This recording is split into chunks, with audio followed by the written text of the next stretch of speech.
Hello friends, ఈరోజు ఈ వీడియోలో మన చేతుల యొక్క ఫ్యాట్ తగ్గించే ఎక్సర్సైజ్. ఈ ఎక్సర్సైజ్ని మనం ఇంట్లోనే ఉండి చాలా ఈజీగా చేసేసుకోవచ్చు. దీనికి ఎక్కువ టైం ఏం అవసరం లేదు. చేతుల యొక్క ఫ్యాట్ తగ్గించి మన చేతులు స్లిమ్గా అవ్వడానికి ఈ ఎక్సర్సైజెస్ చాలా బాగా యూజ్ అవుతాయి. వీటి కోసం టైం కూడా ఎక్కువ స్పెండ్ చేయవసరం లేదు. మనం ఇంట్లోనే కూర్చుని తేలికగా డైలీ ఒక 10 మినిట్స్ కనుక టైం అనేది స్పెండ్ చేస్తే చాలా బాగా చేసుకోవచ్చు ఈ ఎక్సర్సైజెస్ని.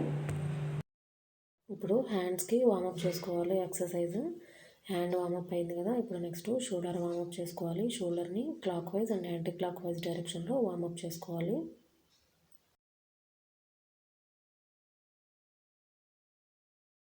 వార్మప్ అయిపోయింది కదా, ఇప్పుడు హ్యాండ్ ఎక్సర్సైజ్లోకి వెళ్ళిపోదాం. హ్యాండ్ని ఫస్ట్ ఏంటంటే చూపించిన ఈ విధంగా క్రాస్ లాగా ఈ విధంగా మూవ్ చేసుకోవాలన్నమాట. ఇది ఒక 5 టైమ్స్ చేసుకుంటే సరిపోతుంది. దీన్ని సిజర్స్ ఎక్సర్సైజ్ అంటారు. నెక్స్ట్ వచ్చేసి సెకండ్ అనమాట షోల్డర్ స్ట్రెచ్ ఎక్సర్సైజ్ అనమాట. ఇది మన చేతులు ఫ్యాట్ తగ్గించడానికి ఇది చాలా బాగా వర్క్ అవుతుంది ఈ ఎక్సర్సైజ్ అనేది. ఇది ఎలా చేయాలంటే మన హ్యాండ్స్ని బ్యాక్ సైడ్ నుంచి ఫస్ట్ లెఫ్ట్ హ్యాండ్ పైన పట్టుకుని రైట్ హ్యాండ్ కింద ఈ విధంగా 2 హ్యాండ్స్ని ఈ విధంగా పట్టుకోవాలి. ఇది ఏంటంటే మనకి చేయడానికి అనేది కొద్దిగా కష్టం అనిపిస్తుంది. బాగా కష్టంగా అనిపించినప్పుడు ఫస్ట్ టవల్ పట్టుకుని టవల్తో కూడా 2 హ్యాండ్స్ని ఈ విధంగా మనం అంటుకోవచ్చు. ఫస్ట్ ఒక 30 సెకండ్స్ చేయాలి left hand, next right hand పైన లెఫ్ట్ హ్యాండ్ కింద అనమాట. ఈ విధంగా చూస్తున్నారు కదా, ఈ విధంగా చూపించిన విధంగా ఈ విధంగా అంటుకోవాలి.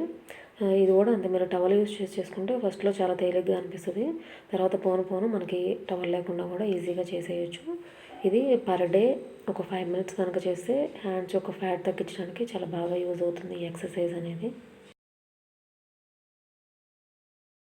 నెక్స్ట్ ఎక్సర్సైజ్ వచ్చేసి హ్యాండ్ పుషప్స్ అన్నమాట. ఈ పుషప్స్ కూడా ఎక్సర్సైజ్ చాలా బాగా పనిచేస్తుంది. ఈ హ్యాండ్ పుషప్ ఎక్సర్సైజ్ అనేది చూడటానికి కూడా చాలా ఈజీగా ఉంటుంది, కానీ ఇది కొద్దిగా కష్టం. ఫస్ట్ ఏంటంటే మనం స్ట్రైట్గా నుంచుని మన 2 చేతులని గోడ కానిచ్చి చూపించిన విధంగా ఈ విధంగా బెండ్ చేసుకోవాలి. బాడీ యొక్క వెయిట్ అనేది మన హ్యాండ్స్ మీద పడుతుంది. ఇది షోల్డర్ ఫ్లెక్సిబుల్గా మూవ్ అవ్వడానికి ఉంటుంది. మన కండరాలు అని ఉంటాయి కదా, అవి చాలా బాగా గట్టిపడటానికి యూజ్ అవుతాయి అన్నమాట చేతుల కండరాలు అనేది. ఇది ఫస్ట్ ఒక 5 టైమ్స్ చేసుకోవాలి. ఇప్పుడు లాస్ట్ అండ్ ఫైనల్ ఎక్సర్సైజ్ వచ్చేసి నమస్తే అనమాట. అప్ సైడ్ డౌన్ అనమాట. ఫస్ట్ పైకి ఇట్లా నమస్తే పెట్టి బ్యాక్ సైడ్కి ఇట్లా స్లోగా మూవ్ చేసేసుకోవాలి. ఇది కూడా మన షోల్డర్కి బాగా వర్క్ అవుతుంది. ఈ ఎక్సర్సైజ్ కూడా ఒక 30 సెకండ్స్ పాటు చేసుకోవాలి. ఈ హ్యాండ్ ఎక్సర్సైజ్ డైలీ కనుక చేసినట్లయితే మీ హ్యాండ్స్ స్లిమ్ అవ్వడానికి చాలా బాగా వర్క్ అవుతాయి. ఈ వీడియో మీకు ఎలా అనిపించిందో చెప్పండి. నచ్చినట్టయితే please subscribe my channel. Thank you for watching.